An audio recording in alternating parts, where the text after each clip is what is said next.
Hey everyone, welcome to TechBase. In today's video, I'm going to show you how to turn off notifications of Grubhub.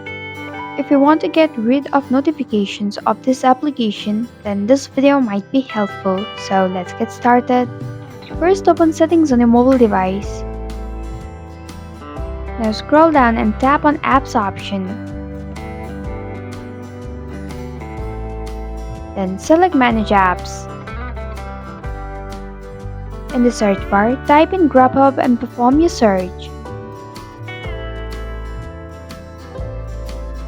Now tap on Grubhub. Scroll down a little and tap on Notifications option. To disable notifications of Grubhub, tap on the toggle button which is right next to Show Notifications option. And this is how you can turn off Grubhub notifications. Thanks for watching TechBase. If you like this video, hit the like button and drop a comment with any questions or feedback.